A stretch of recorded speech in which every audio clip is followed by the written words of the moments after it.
Hello बच्चों, नमस्कार। कैसे हैं आप सब लोग? उम्मीद है बेहतर होंगे और तैयारी अपनी बहुत शानदार कर रहे होंगे, ऐसी उम्मीद है मुझे। नहीं कर रहे होंगे तो अपने आप को धोखा दे रहे हो, साथ में घर वालों को भी। क्योंकि बच्चों, कंपटीशन बहुत ही तगड़ा होने वाला है। इस बात के लिए मैंने वीडियो बनाई है, आपको आगाह करने के लिए। आपके मन में बहुत सारे सवाल होंगे, सर पढ़ाई कब तक करें, कब होगा एग्जाम, कुछ तो टारगेट हो। तो बच्चों, टारगेट मैं आपको आज दे रहा हूँ। बच्चों, जून तक आपका रिटर्न हो जाएगा। जून तक आपका रिटर्न 100% हो जाएगा। अब जून में बेटा शुरुआत में भी हो सकता है, बाद में, पर जून से पहले भी बहुत कम चांस है और जून से बाद में खींचे ये चांस भी बहुत कम है। ठीक है बच्चों, तो अब क्या भर्ती नहीं आई सर, अभी तो फॉर्म ही नहीं भरे? बेटा, भर्ती और फॉर्म आने के बाद यूपी पुलिस में बहुत ज्यादा टाइम नहीं मिलता, 2 से ढाई महीने मिलते हैं। अगर वैकेंसीज, आप सोच के चलिए कि अब 10 तारीख को कंपनी फाइनल होने वाली है। कब? 10 तारीख को कंपनी फाइनल होने वाली है, फाइनलाइज हो जाएगी। उसके बाद सिर्फ और सिर्फ ये प्रक्रिया रहेगी कि भैया ये अब टेंडर तुम्हारा।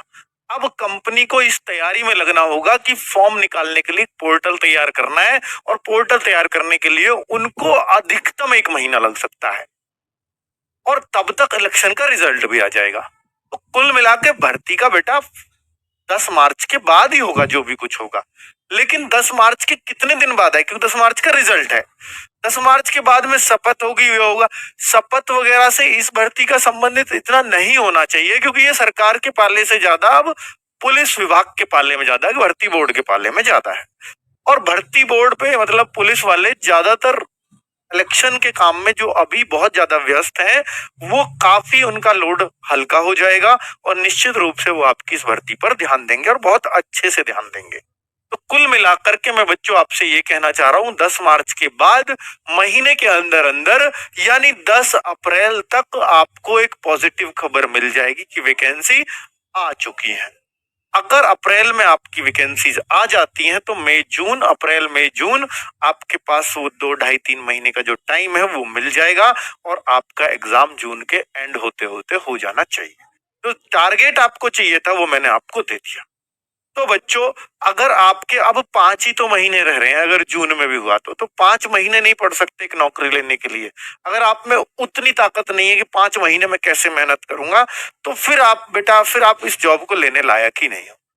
पहले मैं आपको बता दूं कि 41,520 में 22 लाख फॉर्म भरे गए थे, और 49,568 में भी लगभग 22-23 लाख की फॉर्म थे। क्योंकि बच्चा ही वो कम हुआ, सारे नहीं तो भर दिया था वो भी।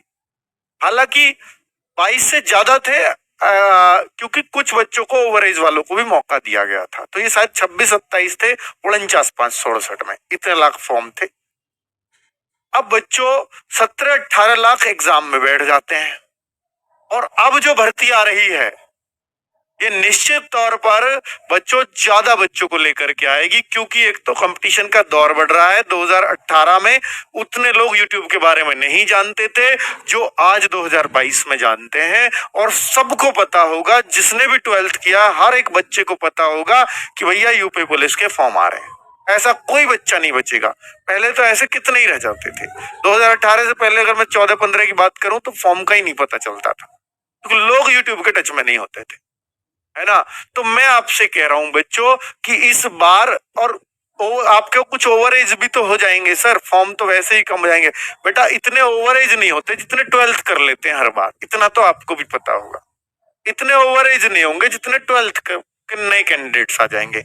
लेकिन खुशी की बात यह है कि 12th का जो नया कैंडिडेट आता है उसमें इतना दम नहीं होता, क्योंकि वो अभी कंपटीशन की दुनिया में नया नया आता है और सोच रहा है ये तो कुछ भी नहीं है। तो बेटा, इतने में ही कंपटीशन निकल जाता है, मतलब उसके हाथ से वो बाजी चली जाती है।